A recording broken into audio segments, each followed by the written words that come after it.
Salut, c'est Mama Disney et voici mes 10 conseils pour faciliter votre séjour quand on est enceinte et ou avec un bébé. Parce qu'il ne faut pas se priver d'aller à Disney, le parc fait pas mal de choses et donc je vais vous donner des conseils. Premier conseil, c'est de se rendre au City Hall. Donc c'est dans le Disneyland Park, à l'entrée, quand vous passez le Disneyland Railroad, il est juste à votre gauche, le City Hall. C'est un bâtiment, il y a noté City Hall dessus. Vous allez là avec un certificat médical datant de moins de 3 mois. Qui atteste que vous êtes bien enceinte. Et là, vous allez recevoir une carte orange, ainsi qu'une liste avec les attractions que vous pouvez faire et celles qui vous sont déconseillées. Alors, la carte orange, elle fonctionne comment? Elle fonctionne comme un fast-pass. Donc, vous vous rendez à l'attraction et là, le cast member, il va vous donner un rendez-vous pour revenir plus tard à l'attraction, ce qui vous évite de faire la queue debout. Et donc, vous pouvez aller vous reposer ou alors faire une autre attraction en attendant. À vous de voir comment vous organisez. Nous on avait fait Buzz d'éclair, là on passe par la file Fast Pass quand on revient pour notre rendez-vous. Et il y a d'autres attractions où on passe par la sortie, donc là on passe directement. Vous avez le droit à 4 accompagnants et ça permet de ne pas attendre trop longtemps dans la file d'attente debout, quoi. Ça fonctionne également pour les spectacles, avec Mickey le Magicien, nous on l'avait fait. Et on est rentré par la gauche du coup dans le bâtiment.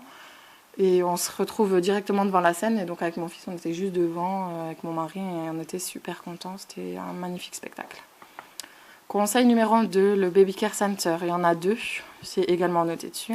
Donc il y en a un au studio, c'est sur la droite direct à l'entrée, au front lot, et pour le Disneyland Park, c'est après Main Street, donc juste à droite, avant le Plaza Garden, vous avez le Baby Care Center. Qu'est-ce qu'on va retrouver dans ce Baby Care Center? D'abord, tout ce qui est les produits de première nécessité pour les bébés, donc tout ce qui est couches, lingettes, petits pots.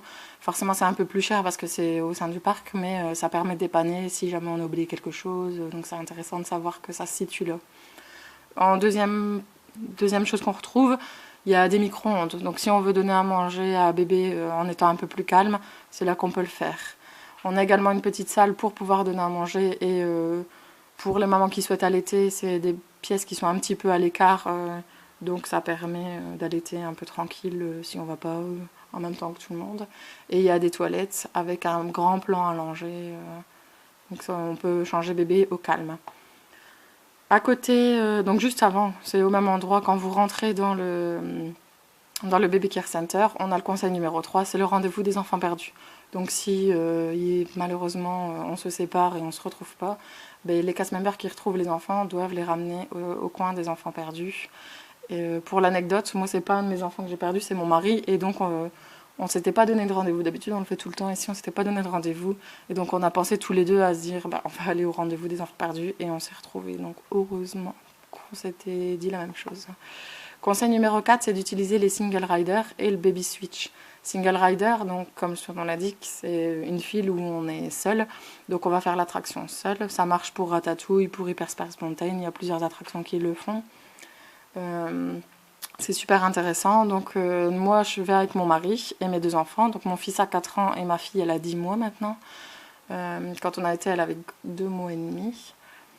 Donc elle faisait pas beaucoup d'attractions. Mon fils 4 ans, il pouvait pas faire énormément d'attractions non plus.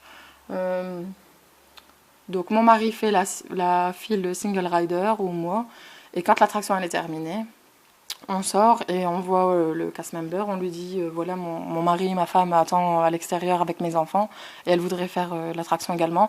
Et donc là souvent il donne un ticket ou alors il faut aller, le cast member vous accompagne jusqu'à la sortie et il revient avec. Alors on l'avait fait pour Crush Coaster également, et là c'était intéressant parce que donc j'avais fait le Crush Coaster avec mon fils, ensemble on l'avait fait à 2, et quand on est sorti, mon mari a pu le refaire mais avec mon fils également, donc mon fils a fait 2 fois l'attraction. Donc c'était super intéressant et ça permet de faire la file d'attente une seule fois et de faire l'attraction chacun son tour. Conseil numéro 5, faire des pauses régulières. Bon, ça c'est un peu pour tout le monde, faire souvent des pauses. Pour les enfants, il y a des aires de jeu. Il y a une aire de jeu sur le thème de Pocahontas, un petit peu indienne comme ça. Mon fils adore aller jouer là, on fait des petites pauses quand il faut, parce qu'on marche toute la journée, donc forcément de temps en temps on aime bien faire des petites pauses.